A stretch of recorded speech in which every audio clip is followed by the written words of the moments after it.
तो यार अगर सब कुछ ठीक चल रहा है, मैं उम्मीद करता हूँ कि आप सब लोग ठीक हो। और देखो क्या आप लोग रेडी हो एक आधे घंटे के एपिसोड के ऊपर 8 मिनट की वीडियो देखने के लिए। और भाई ये जो एपिसोड नंबर 2 आया ना, इसके अंदर जो सरप्राइज मिला है बिल्कुल भी एक्सपेक्ट नहीं किया था। तो अगर अभी तक आप लोगों ने मार्वल की व्हाट इफ सीरीज देखनी चालू नहीं की तो फिर देख लो, क्योंकि ये एपिसोड अच्छा था और हमको मार्वल की जो ओरिजिनल स्टोरी देखने मिली थी मूवीज के अंदर, उससे काफी ज्यादा वेरिएशन थे इस एपिसोड में, जिसके वजह से इस एपिसोड नंबर 2 को देखने का एंजॉयमेंट और ज्यादा बढ़ जाता है। और क्योंकि इस वीडियो के अंदर स्पॉयलर्स होने वाले, तो फिर मैं रेकमेंड करूंगा आप पहले एपिसोड देख लो, वरना जो कुछ बड़े ऐसे शॉकिंग मोमेंट्स थे वो आप लोगों के लिए स्पॉइल हो जाएंगे। और ये एपिसोड देखने के बाद सब लोग बोलेंगे कि रैवेजर नेवर फ्लाइज सोलो। ठीक उसी तरीके से आप लोग मुझे अकेले कैसे छोड़ सकते हो यार। इस पार्टी में ये सब कुछ करने के लिए हम लोग साथ में तो हैं। तो फिर अगर आप लोग को मेरी टीम में आना तो फिर फटाक से सब्सक्राइब करो, आप भी मेंबर बन जाओगे BNF टीवी के। 6 लाख की फैमिली करानी है और फटाफट सब्सक्राइब।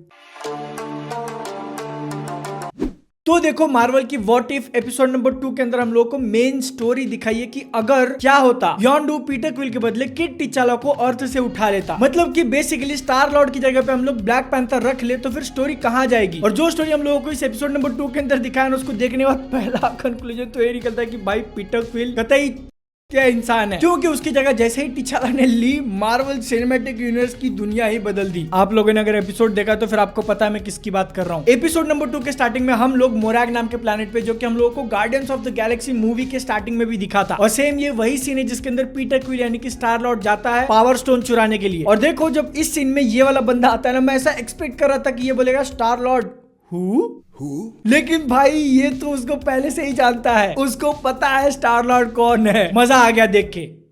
लेकिन इसका मतलब ऐसा भी निकलता है कि एक्चुअल में जो पीटर क्विल अपने ये भाई साहब थे वो कतई एकदम, जैसा मैंने बोला ना कि क्या है, ये वाले स्टार लॉर्ड को कोई नहीं जानता, लेकिन ये स्टार लॉर्ड को तो भाई सब लोग जानते हैं। व्हाट इफ का जब ट्रेलर आया था ना, उसके अंदर एक शॉट देख के मेरी नजर वहां पे फिक्स हो गई थी और मैंने उसके ऊपर ये बोला था। लेकिन यार देखो मुझे एक सीन देख के बहुत ज्यादा ऐसे निराशा हुई, दुख लगा कि उन्होंने इतने अच्छी तरीके से हाईलाइट कैसे किया है किसी, मतलब मैं ऐसा मान के चलता हूँ कि वो कोई मोहतरमा है, उनका कर्व मैथ्स मुझे बहुत अच्छा लगता था तो फिर मैं कर्व बोलूंगा, नो बैड वर्ड्स। इन लोगों ने उस चीज को इतना ज्यादा कैसे हाईलाइट कर दिया, वो भी गोल्डन लाइट के साथ। डिज्नी क्या चल रहा है, ये कहाँ गई तुम्हारी ब्रांड इमेज। लेकिन क्योंकि आज वो वाला एपिसोड हमारे सामने आ चुका और वो गोल्डन बम किसका था ये अब मैं बात नहीं करना चाहता उसके ऊपर। Guardians of the Galaxy movie की स्टोरी में हम लोग ये जो इतना ज्यादा ड्रास्टिक चेंज देख रहे हैं ना, उसके पीछे का मेन रीजन यॉन्डू भाई साहब थे। क्योंकि छोटे पीटर क्विल को किडनैप करने के लिए वो खुद नहीं गए, अपने 2 सबऑर्डिनेट्स को भेज दिया, जिसमें से एक भाई साहब थे टेजर फेस। बताओ जब इंसान का नाम इतना गंदा हो सकता है तो फिर वो काम अच्छा कैसे करे। Your name is... It's Taserface? देखो अब यहाँ पे टिचाला को पीटर क्विल के रोल में डाल तो दिया है, लेकिन फिर भी उस कैरेक्टर का दिल, उसके वैल्यूज नहीं बदले, वो अभी भी दूसरों की हेल्प करना चाहता है। जिसके वजह से मैं बार बार बोल रहा हूँ ना कि टिचाला का स्टार लॉर्ड काफी ज्यादा बेहतर है पीटर क्विल के स्टार लॉर्ड से, क्योंकि ये भाई साहब के होते हुए टेजर फेस भी उनकी क्रू को धोखा नहीं देता। अगर पीटर क्विल यहाँ पे है तो फिर टिचाला वहां पे, और अब जब वहां पे होने की बात निकल चुकी तो फिर एपिसोड का सबसे ज्यादा shocking moment Thanos. Like seriously what the, ये कहां से आ गया, इसको तो बिल्कुल भी एक्सपेक्ट नहीं किया था। जिसके पीछे का रीजन हम लोगों को ऐसा दिया गया ना कि टिचाला थैनोस से जाके मिला और उसने उसको कन्विंस कर लिया, वो भी सिर्फ बातों से। जिसके बारे में अगर आप लोग सोचने जाओगे तो फिर मार्वल सिनेमैटिक यूनिवर्स के अंदर की जो मेन स्टोरी है मूवीज में, वहां पे सब लोग उसे सिर्फ लड़ाई करने के इरादे से ही जा रहे थे, कोई उससे बात नहीं करना चाहता था। मे भी अगर किसी ने कोशिश की होती उससे बात करने की, रिजल्ट हम लोगों को दूसरा देखने मिल सकता था, टोनी स्टार्क जिंदा होता। और क्योंकि यहाँ पे स्टार लॉर्ड अपने टिचाला भाई साहब है तो फिर वो थैनोस को ऐसे मारते भी नहीं जब सब लोग उनको पकड़ के रखे थे, क्योंकि सबसे पहले तो बात वहां तक पहुंचती नहीं, और दूसरी बात टिचाला का लव इंटरेस्ट नेबुला है, गमोरा नहीं। उसके ऊपर से अब क्योंकि टिचाला ने थैनोस को कन्विंस कर लिया तो फिर थैनोस टिचाला के नीचे काम कर रहा है।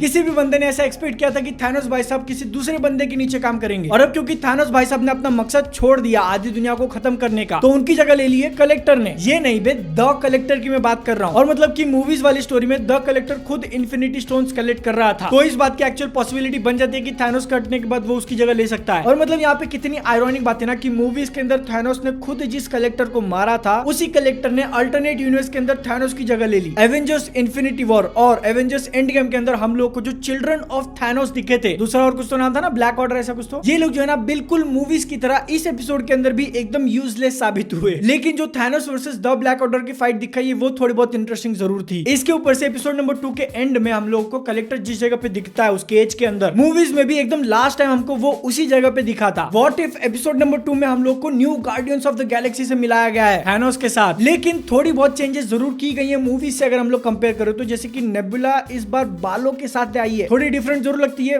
अजीब लगती है। इसके बाद अगर हम लोग original guardians of the Galaxy team से कंपेयर करें तो फिर हम लोगों को पीटर क्विल जरूर दिख गया इस एपिसोड में, नेबुला दिख गई, ड्रैक्स द डिस्ट्रॉयर दिख गया, क्योंकि टिचाला ने ड्रैक्स के होम प्लेनेट को बचा लिया डिस्ट्रॉय होने से। उसकी बेटी और उसकी बीवी जिंदा है, तो वो अभी बारटेंडर बन चुका है, स्टैंडिंग इनक्रेडिबली स्टिल। ग्रूट और रॉकेट रैकून नहीं दिखे, जिसकी वजह से थोड़ा दुख हुआ। लेकिन गमोरा कहाँ है? कहाँ है गमोरा? कौन है गमोरा? एक छोटी सी इंटरेस्टिंग डिटेल हम लोगों को इस एपिसोड में तब दिखती है जब टिचाला और द कलेक्टर आपस में फाइट कर रहे हैं। द कलेक्टर ने अपना द कलेक्शन हम लोगों को दिखाया, जिसमें से सबसे पहले वो जो एक दूसरा हाथ यूज करता ना, वो मोस्ट प्रोबेबली कॉर्ग का था। #Rest in peace Korg. लेकिन सिर्फ कॉर्ग ही नहीं बल्कि कैप्टन अमेरिका की शील्ड, थॉर का म्योलनियर और हेला का हेलमेट या जो कुछ भी था वो। अगर ये सारी चीजें द कलेक्टर के पास है, इसका मतलब वो ओरिजिनल लोग, तभी तो मतलब कैप की शील्ड और थॉर का हैमर उसके पास आया, वो लोग ऐसे ही थोड़ी दे देंगे। मोस्ट प्रोबेबली जो इन्होंने हम लोगों को इस एपिसोड नंबर 2 में दिखाया ना, उसके अंदर कैप्टन अमेरिका, थॉर, हेला और डेड। लेकिन सबसे ज्यादा दुख हुआ कॉर्ग के जाने का। एपिसोड के एंड में जो ओरिजिनल स्टार लॉर्ड था यानी कि पीटर क्विल, हम लोग खुद उससे मिलते हैं और वो क्या कर रहा है? अर्थ पे पोछा मार रहा है। लेकिन उसका जो असली बाप है वो उसको लेने आ गया, ईगो द लिविंग प्लैनेट, और अब एक्चुअल में पूरी गैलेक्सी खतरे में। ये वाला टीजर उन्होंने एपिसोड के एंड में रखा, जिसकी वजह से मुझे ऐसा लग रहा है कि इसकी स्टोरी आगे जाके कंटिन्यू हो सकती है एपिसोड नंबर 2 की, क्योंकि जैसे मैंने बोला अब तक हम लोग रॉकेट, गमोरा से मिले नहीं है और पीटर क्विल अपने बाप से मिलके क्या कारनामे करता है वो भी तो देखना है। प्लस इस एपिसोड के एकदम एंड में चैडविक बोसमैन के लिए थोड़ा इमोशनल लाइन लिखा गया था, रेस्ट इन पीस, और एपिसोड खत्म। अब अगले हफ्ते का वेट करो। लेकिन अगर तब तक आप लोगों को मजा मस्ती करनी है, चैनल के बिहाइंड द सीन्स देखने हैं, इंस्टाग्राम पे फॉलो कर लो। आप लोगों का फेवरेट सीन कौन सा था एपिसोड से नीचे कमेंट सेक्शन में बताना। मैं नेक्स्ट में। जय हिंद, वंदे मातरम।